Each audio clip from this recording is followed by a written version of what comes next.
Сәлем барлықтарыңызға. Бүгін жұлдыз жорамал көретін боламыз. 2025 жылдың октябрь айы, қазан айының соңғы 10 күні 20 мен 31 аралығын көретін боламыз. Жұлдыз жорамалға арнайтын боламыз. Бірінші бізде белгі тоқтылар.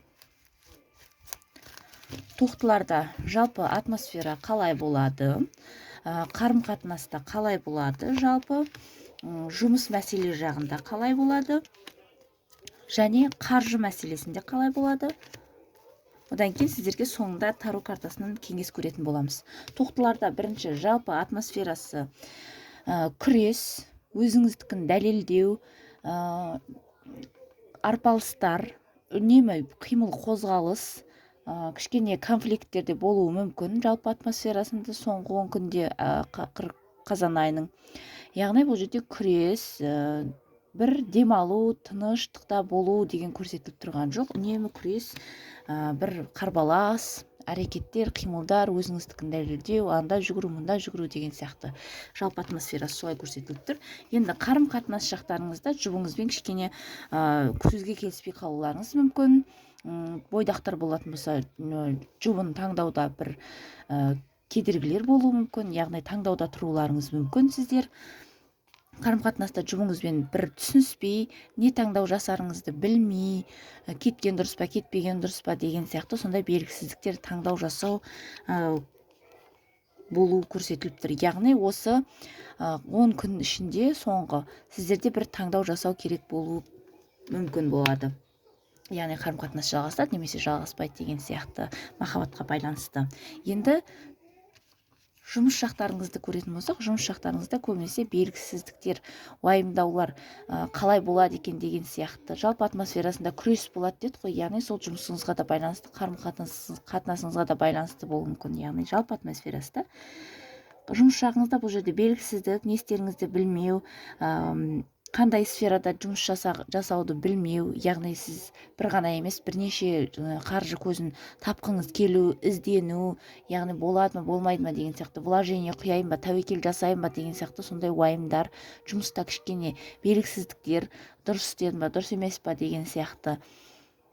Яғни көп армандау, бірақ ол орындалады ма деген сияқты уайымдар көрсетіліп тұр бұл жерде. Яғни ситуация қалай шешіледі екен деген сияқты жұмыс мәселесінде. Жұмыс таппай жүрген болсаңыздар, егерде жұмыс табуда бір бас қатулар болуы мүмкін. Әртүрлі жұмыстар ұсынылып тұрады сіздерге, бірақ сіз қайсысы көңіліңізге жақын екенін бір түсінбеуіңіз мүмкін, таппауыңыз мүмкін деген сияқты кішкене ойланулар, толғанулар, уайымдаулар болады деп көрсетіліп тұр. Енді қаржы жағыңыздан сіздерде тұрақтылық болады негізінен. Қаржы жақтарыңыздан уайымдамасаңыздар болады. Қолыңызға қаржы келу, ер адамның сізге қаржы беруі, көмектесуі болады деп көрсетіліп тұр. Енді таро картасынан сіздерге тоқтыларға кеңес көретін болсақ, тоқтыларға кеңес, таро картасынан кеңес, тоқтыларға кеңес. Яғни өзіңіздің мықтылығыңызға сеніңіз, сізге алдағы уақытта бір үлкен авторитеті бар адам көмектесуге дайын тұр. Өйткені барлығы сіз жақта. Жалпы күресіңіздің нәтижесінде сіз жеңіске жетесіз. Сізде барлығы жақсы болады. Уайымдамағаныңыз дұрыс деп көрсетіліп тұр. Өйткені сізде бастысы сенімділік керек деп көрсетіліп тұр. Каналға тіркеліп, лайк басып отыруды ұмытпаңыздар. Енді бізде екінші белгі торпақтар. Торпақтарда жалпы атмосфера қалай болады? Торпақтарда қазан айының 20-нан 31-не дейінгі торпақтарда жалпы атмосфера қалай болады, қарым-қатынаста қалай болады, жалпы 10 күн ішінде жұмыс жағыңызда және қаржы жағыңызда. Енді торпақтарда жалпы атмосфера қалай болады? Жол жүру, әрекет, қимыл, үнемі қозғалыста, жолда, яғни жоспарлау бір нәрсені, бір жаққа орын ауыстыруды жоспарлау, көшулеріңіз мүмкін, жол жүру, шетелге шығу, яғни жалпы осы 10 күн ішінде сіздер көп бөлігін бір жолда, әрекет жасауда болатындықтарыңыз көрсетіліп тұр негізінде. Енді Қарым-қатынас жақтары торпақтарда. Қарым-қатынас жақтарыңызда жұбыңыздың бір кішкене сізге өтірік айтқанын біліп қоюыңыз мүмкін. Соған өтірікке байланысты кішкене қақтығыстар, ұрыстар болуы мүмкін. Сенбеушілік, бір-біріне деген қызғаныш картасы көрсетіліп тұр бұл жерде. Егер де бойдақтар болатын болса, бойдақтар алданып қалмағандарыңыз дұрыс деп көрсетіліп тұр. Яғни асығыс шешім қабылдап тастамағандарыңыз дұрыс. Сіздерге қазір 10 күн ішінде нақты өмірлік адамыңыз болатын адам әзір кездеспейді деп көрсетіп тұр. Алдауы мүмкін сізді деп көрсетіп тұр бұл жерде. Жұбыңызбен бір қиындықтар болуы мүмкін. Алдау, бір ұрсу, бір-бірін түсініспеу деген сияқты нәрселер болуы мүмкін деп көрсетіліп тұр. Және де торпақтарда жұмыс жағын көретін болсақ, өткен жұмысыңызға оралғыңыз келуі мүмкін. Яғни алдағы уақытта сізде уайым болуы мүмкін, өткеніңізді ұмыта алмау. Бірақ сізде уайымдамағаныңыз дұрыс. Бұл жерде қаржы сізде алдағы уақытта жұмыс жағынан жақсы болады. Жаңа жұмыс көрсетіліп тұр бұл жерде. Яғни сіз өткеніңізді жіберіңіз. Жаңа жұмысқа орналасу керек болып жатыратын болса, онда орналасыңыз, ауыстырыңыз жұмысыңызды. Егер де көңіліңіз қаласа, өйткені сіз император дәрежесіне дейін жете аласыз. Мықтылық дәрежеге дейін жете аласыз деп көрсетіліп тұр. Яғни бұл жерде өткеннің бәрін тастаңыз, болды, енді жаңа бағыт, жаңа әрекет, бір жаңа қадамдар жасап көріңіз. Сіздерде жаңа мүмкіндіктер туып тұр жұмыс жақтарыңыздан. Торпақтарда енді қаржы мәселесі жағынан кішкене қиындықтар болуы мүмкін. Айтып отырмын ғой, жұмыс жағынан бұл жерде өткен сәттерде бір айлығым көп, жақсы жұмыста едім, жұмыстан шығып қалдым ғой деген сияқты уайымдар болуы мүмкін. Яғни қаржы жағыңыздан кішкене сізде бір қарыздар байлап тұруы мүмкін. Жаңағыдай қарыздарыңыз көбеюі мүмкін. Яғни қарызыңыздан құтылатын бір жолды таппай тұруыңыз мүмкін деп көрсетіліп тұр бұл жерде. Енді сіздерге кеңес көрейік. Торпақтарға кеңес. Император картасы мына жерде де түсіп тұр. Сіздерде кеңес, өз-өзіңізді байламаңыз, өз-өзіңіздің сағыңызды сындырмаңыз. Өйткені бұлттың арасынан әрқашанда айдың жарығы, күннің жарығы әрқашанда шығады деп көрсетіліп тұр. Уайымдамағандарыңыз дұрыс. Өздеріңізге сенімділік керек деп көрсетіліп тұр бұл жерде. Айналадағы адамдардың сізді шатастыруына мүмкіндік бермеңіз. Өзіңізге сеніңіз деп көрсетіліп тұр. Енді келесі бізде 3-ші жұлдыз белгісі егіздер. Ұнап жатқан болса лайк басып, каналға тіркеліп отырыңыздар. Күнделікті видеоларды шығарып отыратын боламын. Егіздерде жалпы атмосфера қалай болады? Егіздерде жалпы атмосфера. Одан кейін қарым-қатынас жағы, жұмыс жақтарыңыз және қаржы жақтарыңыз қалай болады?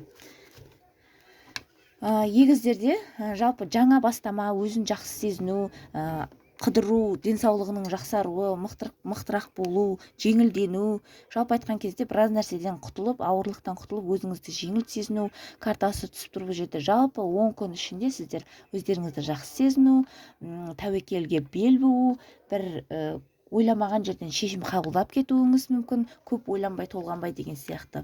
Егіздерде солай түсіп тұр жалпы атмосфера. Енді қарым-қатынас көретін болсақ, егіздерде қарым-қатынастарыңызда сіздерде алдағы уақытта баланың болуы, жүктіліктің болуы, әйел адамдарда, ер адамдарда мықтылық болуы, яғни ойлаған қарым-қатынастарыңыздың нәтижесінің болуы, үйленумен аяқталуы мүмкін жұптарыңыз. Егер де ерлі-зайыптылар болатын болса, онда қарым-қатынастар өте керемет, гармония, болашақ бар.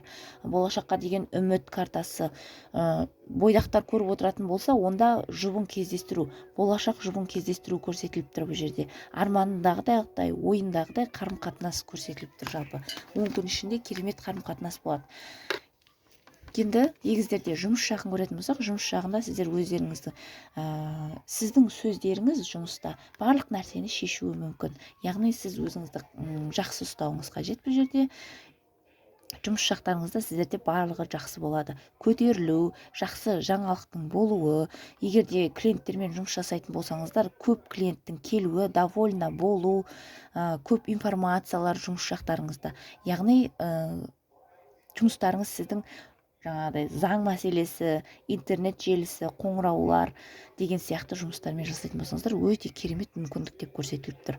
Жұмыссыздарға жаңа жұмыс, өзіңізді жақсы сезінетін, болашағы бар, өзіңіздің жақсы мамандығыңызбен жұмыс жасау көрсетіліп тұр. Енді егіздерде қаржы жағын көретін болсақ, қаржы жағынан кішкене бір крупный покупка жасап кішкене бір ойланып қалуыңыз мүмкін деп көрсетіліп тұр. Қаржы жағынан кішкене сақ болғаныңыз дұрыс, көп жарата бермегеніңіз дұрыс. Қаржы жағынан бұл жерде кішкене сақтап жаратпасаңыз кейін басқа нәрсеге жетпей қалуы мүмкін. Сол үшін есептеп қаржыңызды жаратқаныңыз дұрыс бұл жерде қаржы жағынан. Енді егіздерге таро картасынан кеңес көрейік. Таро картасынан кеңес егіздерге. Таро картасынан кеңес. Таро картасынан кеңес сіздерде өздеріңіздің егерде жандарыңыз ауырып, бір нәрсеге ренжіп, сізге жаңағыда жамандық жасаған адамдарды кешіре алмай жүрген болсаңыз, онда параққа жазыңыз кеңес ретінде, немесе айтыңыз, немесе параққа жазып, оны өртеп жіберіңіз, жыртып жіберіңіз, күлін өртегеннен кейін күлін желге ұшырып жіберіңіз. Яғни сіз өміріңізде жаңа бастама бастау керексіз. Сіз жаңа туылғандай өзіңізді жеңіл сезіну керексіз деп көрсетіліп тұр қазіргі ситуацияда. Медитациямен айналысыңыз, көңіліңіз не қалайды соны жасаңыз, жақсы адамдармен сөйлесіңіз, психологтармен консультация жасаңыз деп көрсетіліп тұр бұл жерде. Яғни өзіңіздің жаныңызға жақын нәрсені, душаңызды, яғни жаныңызды тазартуға әрекет жасаңыз деп көрсетіліп тұр. Кішігірім ритуал егіздерге жаңағыдай ренжіген нәрселеріңізді жазып, параққа өртеп жіберіп, күлін желге ұшырсаңыздар да болады. Өртпен бірақ абай жұмыс жасаңыздар, өртпен жасаған кезде. Немесе жыртып тастаңыздар, мусорға тастасаңыздар болады. Енді шаяндар келесіде бізде шаяндар. Жалпы атмосферасы, шаяндарда жалпы атмосфера қалай болады? Қарым-қатынас жағы шаяндарда қалай болады? Жұмыс жағы қалай болады? Және қаржы жақтары қалай болады шаяндарда? Шаяндарда информация, тез, жылдамдық, хат хабардың келуі, адамдардың сізге үздіксіз хабарласуы. Егерде клиентпен жұмыс жасайтын болсаңыз, көп бұл жерде жаңағыдай информация алмасулар, сөйлесулер, жылдамдық, жол жүру, яғни тез шешім қабылдау, барлығы тез оң күніңіз көзді ашып жұмғанша тезірек өтіп кетеді деп көрсетіліп тұр жалпы айтқан кезде. Енді қарым-қатынас жақтарыңызда осы 10 күн ішінде қазан айының 20 мен 31 аралығы қарым-қатынастарыңызда кішкене ашулану болуы мүмкін, бойдақтар болатын болса өзіңіздің жұптарыңызды таппауларыңыз мүмкін, жұбыңызды қызғануыңыз мүмкін, арада кішкене конфликттер болуы мүмкін деп көрсетіліп тұр. Қарым-қатынаста бір үлкен романтика көрсетіліп тұрған жоқ, бұл жерде ақылдылық керек, бір-бірлеріңізге жұптарыңызға талаптар қоюларыңыз мүмкін деп көрсетіліп тұр. Енді жұмыс жақтарыңызды көретін болсақ, жұмыс жақтарыңызда сіздерде жақсы уақыт өткізу, көңілдің тоқ болуы, жақсы коллега, жақсы коллективтермен жұмыс жасау, жұмыс жағыңызда, яғни коллективтеріңізбен көңіл көтеруге бару деген сияқты түсіп тұр. Жаңа жұмысқа іздеп жүретін болсаңыздар, жаңа жұмыс табу деп көрсетіліп тұр бұл жерде. Жұмыстарыңызда өте керемет қуану, ақшаның түсуі, премияның түсуі, жоғарылау, көтерілу көрсетіліп тұр жұмыс жақтарыңызда, шаяндарда. Енді қаржы жақтарыңызда, шаяндарда, қаржы жақтарыңызда ақшаңызды есептегеніңіз дұрыс па, жалпы қарыздарыңызды, жалпы сіздің финанс жағыңызды есепке алып, өткен сәттердегі жаратқан чектеріңізді талқылап, көріп, нені дұрыс жараттыңыз, нені дұрыс жаратпадыңыз, соның барлығын сізде тексеру керек. Сізде бір қателіктер болуы мүмкін қаржы жағыңызда. Есептеп, қаржы жақтарыңызды қайта есептегендеріңіз дұрыс.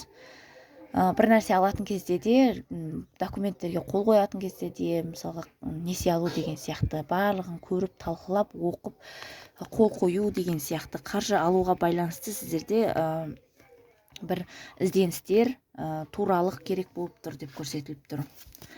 Қаржы жақтарыңызда сізде қаржы іздеу болады, яғни өзіңіздің көңіл көтеруіңізге керек болады ма, яғни жұмыста мысалға отырыстар, вечерлер болатын болса. Енді қаржы іздеу, яғни шаяндарға кеңес көретін болсақ, шаяндарға кеңес сіздерге не кеңес көрсетіп тұр? Сіздерде кеңес ретінде негізі барлығы жақсы, тұрақты, уайымдайтындай ештеңе жоқ деп көрсетіліп тұр. Жүрегіңізге көп нагрузка түсіре бермеңіз, жоқ нәрсені жоқтан бар жасамағаныңыз дұрыс, яғни проблеманы өзіңіз туындатпағаныңыз дұрыс деп көрсетіліп тұр. Бұл жерде сізде барлығы кеңес ретінде дұрыс болады, жақсы болады. ешқандай кедергілер жоқ дамуыңызға, мықты болуыңызға. Негізі на самом деле шаяндар өздеріңіз мықты адамсыздар. Сіздер просто проблеманы өздеріңіз тауып алмасаңыздар болғаны деп көрсетіліп тұр. Яғни керемет нәрсені көріп үйреніңіздер айналаңыздағы деген сияқты көрсетіліп тұр. Енді шаяндардан кейін бізде арыстандарда жалпы атмосфера қалай болады? Қазанның 20-сы мен 31-ші аралығында 2025 жылы. Жалпы атмосфера.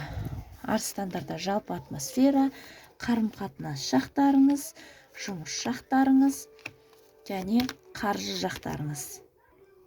Арыстандарда жалпы атмосфера, жаңа бастама, жаңа мүмкіндік, жаңа бизнес, жаңа қарым-қатынас, жаңалық, барлығында жаңалық, жақсы жаңалық, жақсы бастау, қуану, бір нәрсені бастау, бір қолға прибыльдің келуі, қаржының келуі, бірақ үлкен нәрсе емес, бірақ бір сол үлкен нәрсеге деген бір үміт, жаңашылдық деген карталар түсіп тұр.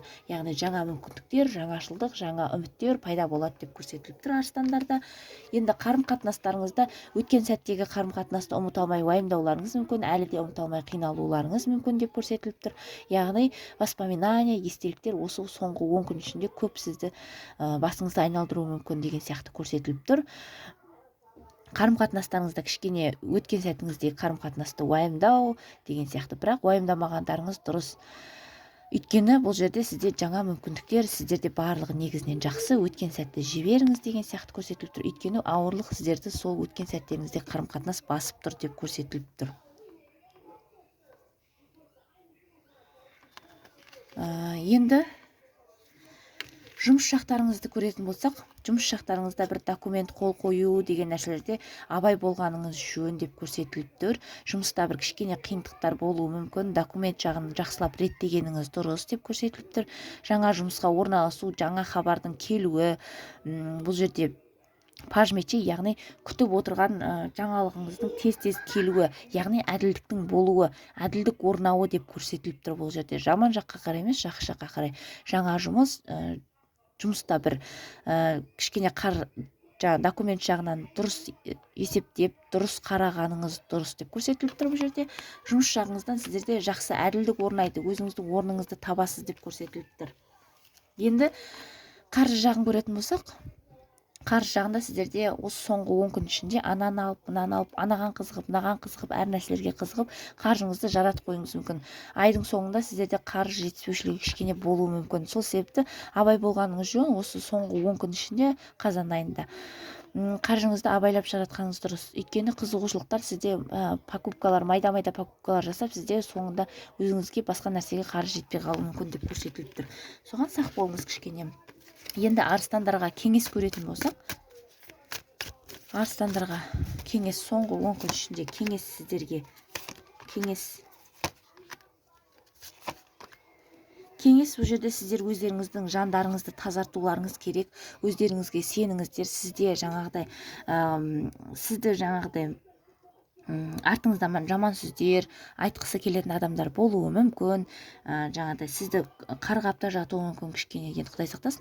Бірақ сол кезде сіз оларға керісінше ответ бермеңіз. Өзіңіздің жан дүниеңізді таза болса болғаны, әділдік орнайды. Сізге осы уақытқа дейін жамандық тілеген адамдардың бумеранг болады, яғни әділдік орнайды. Сізге жаман сөздер айтқан, сізді жаңағыдай аяқтан шалғысы келгендердің барлығы өз жазаларын алады деп көрсетіліп тұр. Өйткені уайымдамаңыз деп көрсетіліп тұр арыстандарда. Енді бізде келесі жұлдыз белгісі бикештер. Бикештерде 20-шы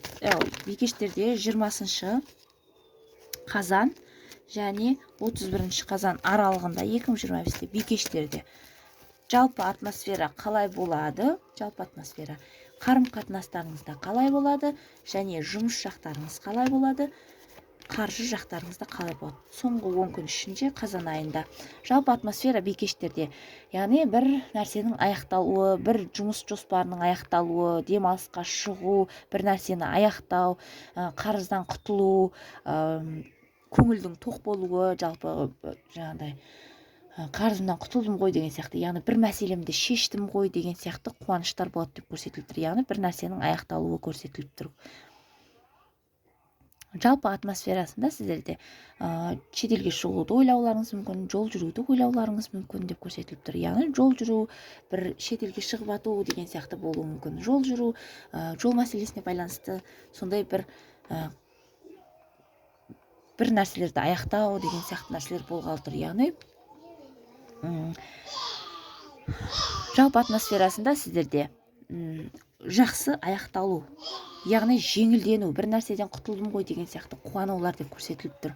Енді қарым-қатынастарыңызда сіздерде қарым-қатынастарыңыз нашар болып жататын болса, жақсаруға бір үлкен шанс соңғы 10 күнде октябрь айында шанс көрсетіліп тұр. Сізде женственная бикештерде яғни женская энергияларыңыз көтерілуі көрсетіліп тұр. Соған көтерілуге сіздерге үлкен мүмкіндік болып тұр.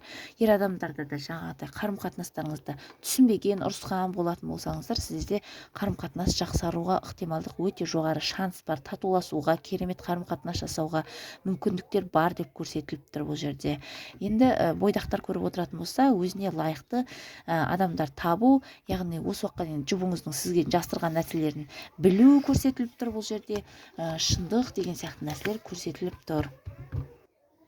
Енді бикештерде жұмыс жақ мәселесін көретін болсақ, жұмыс жақтарыңызда шаршау, яғни жұмыстарыңызда бір кішкене көңіліңізді қалдыратын ауыр жұмыс беру, сізге шаршаулар, көп еңбек ету, яғни сізге жұмысыңыздағы айлығыңыз сізді көңіл толтырмауы мүмкін, көтерілсе екен деген сияқты. Бірақ сізде үміт бар деп көрсетіліп тұр. Яғни бұл жерде 2 бокал тұр, мына жерде бүтін налар құлаған болса. Яғни сізде үлкен мүмкіндік бар қиындықтардан шығуға, шаршаудан шығуға, яғни бұл жерде жаңа жұмысқа орналасайын ба деп отырған болсаңыздар, онда мүмкіндік бар жаңа жұмысқа орналасуға, жұмыста көтерілуге мүмкіндіктеріңіз бар деп көрсетіліп тұр. Бірақ ол қазір сізге қиын болып көрініп тұрғанымен, алдағы уақытта еңбектенсеңіз, әрекеті бар деп көрсетіліп тұр. Жұмыста көтерілу немесе жаңа жұмысқа орналасу, жаңа бағыт деген сияқты. Сіздерде үлкен мүмкіндік тұр, просто сіздер оны қазір шаршағаннан көрмей тұрсыздар. Қаржы жақта, жұмыс жақтарыңызда даму бар. Уайымдамасаңыздар болады, бірақ еңбекпен дамисыздар.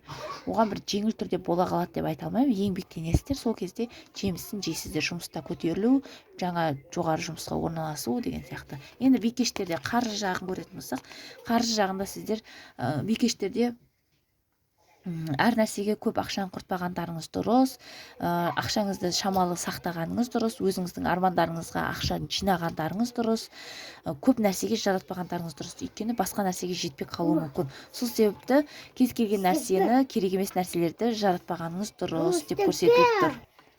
Яғни қаржыңызды есептеп, ойлап, толғанып барып жаратыңыз деп көрсетіліп тұр. Енді бізден 1-ден 6-ға дейін, бикешке дейін көрдік. Келесі видеода қалған 6 жұлдыз белгісін көретін боламыз. Лайк басып тіркелуді ұмытпаңыздар. Сіздерге қалай осылай ашқандарым, өздеріңіздің ойларыңызды жаза кетіңіздер. Лайк басыңыздар. Еңбегімді бағалағандарыңызға рахмет. Тіркелуді ұмытпаңыздар.